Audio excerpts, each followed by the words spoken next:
Hi friends, welcome to my new YouTube channel J.com YouTube channel.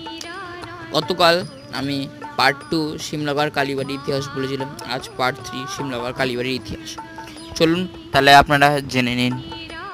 গঙ্গার নদীর ধারে দরুন নৌকা নিয়ে ডাকাতে হওয়ার সুযোগ ছিল। মাথায় ঝাঁকড়া চুল, কানে গোজা জবা ফুল, হাড়ে রেডে ডাকাত এলো তেরে। বঙ্কিমচন্দ্রের সেই কালো দিঘির ডাকাতদের গল্প মনে করিয়ে দেয় বলাগড়ের ডাকাতদের কথা। ঊনবিংশ শতকের প্রথম দিকে বিশ্বনাথ রায় নামে এক ব্যক্তি নৌ ডাকাতির জন্য বিশে ডাকাত নামে বিখ্যাত হয়ে ওঠে।